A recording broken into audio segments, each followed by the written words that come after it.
چې احمد محمد رسول الله صلی الله علیه وسلم دی.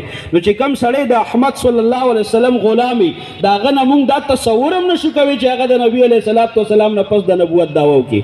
نو مونږ ورته سوایو مرزا غلام احمد قادیانی هم په دروغه د نبوت دعوا وکړه.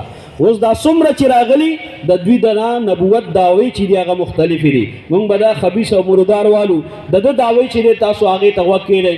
دا خنزیر چې دی په 1839 یا 40 کې پیدا شو. دا 1880 نه چې د دعوی شروع کړي. کله وایي زه مبلغ اسلام، کله وایي مناظر اسلام، کله وایي زه امام مهدي، کله وایي زه ذلی نبی، کله وایي زه بروزی نبی، کله وایي زه غیر تشریعي نبی، کله وایي زه تشریعي نبی، کله وایي زه د عیسی علیه السلام سورم، کله وایي زه د عیسی علیه السلام په شان یم. او بیا په اخره کې په 1901 کې دا دعوا وکړه نعوذ بالله چې د محمد رسول الله راتګ نعوذ بالله دنیا ته دوه پیرې، یو پیره هغه چې په مکه معظمه کې پیدا شوی دی، بله پیره هغه نعوذ بالله زما په شکل کې وي په قادیان کې پیدا شوی دی. نو زه سیما نعوذ بالله محمد رسول الله نعوذ بالله. او په دین باندې بیا د بریک ونیو مخکې ورپسې لاړ، مخکې ورپسې څنګه لاړ؟ په اخره کې دا وویل چې نعوذ بالله زه الله یم. او بیا دا باقاعده لیکلي چې ما په کشفي حالت کې ولیدل چې زه الله یم. بیا وی اتیقنو ما یقین وکړو چې انا الله زه الله یم نعوذ بالله.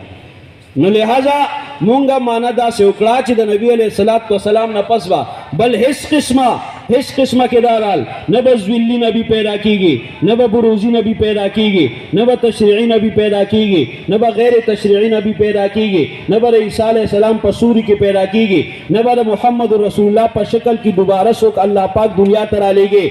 هیڅ قسمه بل پیغمبر به په دنیا کې نوی نه پیدا کیږي. آیا زوړ پیغمبر به راځي؟ دا زمونږ د عقیدې حصه ده. دنیا ته به زوړ پیغمبر دنیا ته راځي چې هغه په اسمان کې ژوندی دی، په دویم اسمان کې عیسی علیه السلام، او هغه به د قیامت نږدې دوباره دنیا ته راکوزېږي. نو مونږ ویل هیڅ قسمه نوی پیغمبر به نه پیدا کېږي. که زوړ پیغمبر راشي نو هغې باندې په عقیده ختم نبوت څه اثر نه پرېوځي. بهرحال په دې به تفصیلي مشران زمونږ را روان دي، هغه به په دې باندې خبره کوي چې د عیسی علیه السلام راتګ بیا په هغې باندې به هغې دلایل ورکوي. صرف ما دا ستاسو ذهن ته دومره وغورځوله چې عیسی علیه السلام به دنیا ته راځي، نبی به وي، خو د هغه حیثیت به بدلیږي. په حیثیت د امتی، په حیثیت د نبی علیہ السلام د صحابی به دنیا ته دوباره تشریف راوړي. لہذا زمونږ عقیده دا ده چې د نبی علیہ السلام نه پس به بل هیڅ قسمه نوی نبی نه پیدا کېږي.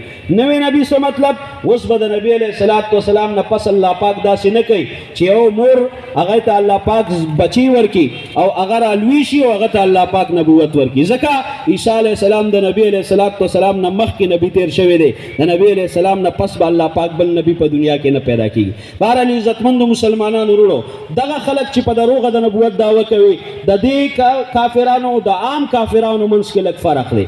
ګوره یو دی مطلق کافر، مثلا هغه هندو دی، هغه سیک دی، هغه عیسائی دی چې ځان ته عیسائی، هندو او سیک وایي. د ده حکم اسلام جدا بیان کړی دی. او دغه کافر چې د نبی علیه السلام نه پس په دروغه د هغه چې دی نو دروغجن دی او د نبوت دعوی کړې ده، نو دغه سړي حکم چې دی هغه جدا دی. د عام کافران چې هغه عیسایان دي یا هندوان دي یا سیکان دي، د هغې سره اسلام د کاروبار اجازت ورکړی، د خوراک اجازت ورکړی، د ناستې باستې اجازت شته په بعضې حالاتو کې. هغه تفصیلات دي چې په کوم حالت کې به ورسره کېنې، په کوم حالت کې به ورسره پاسې، حتی چې د صدقې د ورکولو حکم هم چې شته نو هغه دغې کافرانو ته شته چې که هغې کې غریب وي. اگر چې واجبات نشي ورکوي، دا به تاسو د خپلو شیوخو نه بیا تفصیلي تپوس کوئ. خو دومره خبره ذهن کې ساتئ چې هغه له اسلام اجازت ورکړی دی چې هغه سره دا معاملات وشي. خو بل خوا هغه کافر دی چې هغه ګستاخ کافر دی. ګستاخ کافر په دوه قسمه باندې دی. یو هغه دی چې هغه د نبی علیہ السلام په شان کې نازیبه الفاظ استعمال کی، دام ګستاخ دی. یو ګستاخ هغه دی چې د نبی علیہ السلام نه پس په دروغه باندې د نبوت دعوه وکړي. دا په پنډه کې مقدمه چلیدا د عالمي مجلس تحفظ ختم نبوت د طرف نه د یو ګستاخ خلاف. نو هغې جج دا خبره وکړه چې دې سړي خو د نبی علیہ السلام ګستاخي نه ده کړې، نعوذ بالله، ده خو صرف د نبوت دعوه کړې ده. په دې باندې ورته زمونږ هغه وکیل او زمونږ مبلغ هغه ورته وایي چې د خدای بنده دا ده چې څه ویلي د ټولو نه غټ ګستاخ دا دی.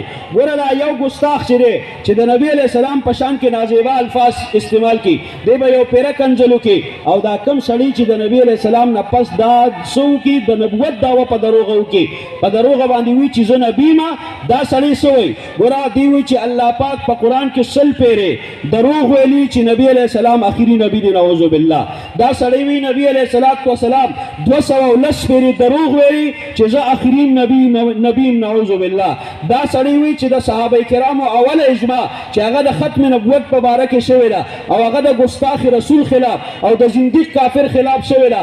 دی وی نعوذ بالله د صحابه کرامو دغه اجماع چې دا دروغ ده. نعوذ بالله لہذا دا سړی د دنه غټ ګستاخ بل شته چې دی 100 پیرې وی چې الله دروغ ویلي د دنه غټ ګستاخ بل شته چې دی وی 210 پیرې نبی علیہ السلام دروغ ویلي بلکې دی وی ګوره د نبی هر معامله هر کار دا من جانب الله وی داغه ګرځېدل من جانب الله داغه غسل من جانب الله داغه خرڅول من جانب الله داغه نکاح کول من جانب الله دا د الله احکام وی داغه د چا سره خبرې کول دا د الله حکم دی داغه ناس ته د الله حکم داغه ولاړه د الله حکم د امت د پاره پاغي کې بیا الله پاک اجر خیره.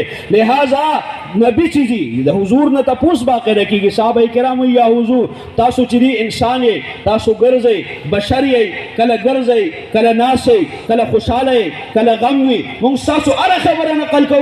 نبی علیہ الصلوۃ والسلام وت فرمای او ذکر زما خوشالین د الله په امر وي زما غم د الله د حکم مطابق وي زنه د الله د حکم نه بغیر خوشالي کوم